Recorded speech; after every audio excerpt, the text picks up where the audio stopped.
Good evening दोस्तों। আমি সামিরুল ছোটেরা। আজকে 21 ফেব্রুয়ারি। চলুন মার্কেট অ্যানালাইজ করি। আজকে দেখতেই পাচ্ছেন মার্কেট গ্যাপডাউন হয়েছিল।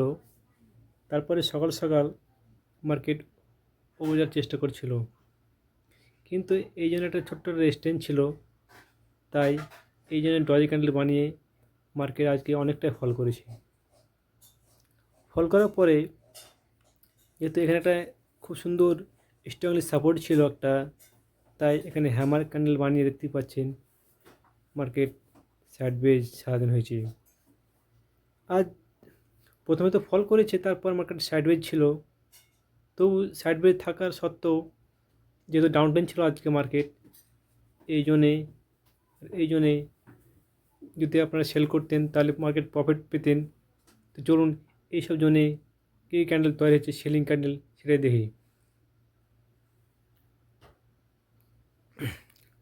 তো আমরা টপ থেকে দেখবো। এই যেমন দেখুন, এখানে ডজি ক্যান্ডেল তৈরি হয়েছে, এখানে ছোট্ট রেস্টেন্ট ছিল, এই জন্য একটা ডজি ক্যান্ডেল তৈরি হয়েছে। তারপর ভালোই মার্কেট ফল হয়েছে। তারপর একটু পুলব্যাক নিয়েছে মার্কেট, একটু পুলব্যাক নিয়ে এই জন্য দেখুন ভালো করে এখানেও একটা ডজি ক্যান্ডেল বানিয়েছে মার্কেট। তারপর মার্কেট এখানে ভালোই ফল করেছে। তারপর যেহেতু এখানে রেস্টেন্ট ছিল, মার্কেট আবার একটু পুলব্যাক নিয়েছে। এই জন্য একটা ভালো করে দেখুন ফলো করে এখানে ইভিনিং স্টার হয়েছে তৈরি। তারপর মার্কেট আবার সেল করেছে। যেহেতু আজকে টাইম ডেট এখানে শেষ, তো এখানেই এন্ড। ধন্যবাদ।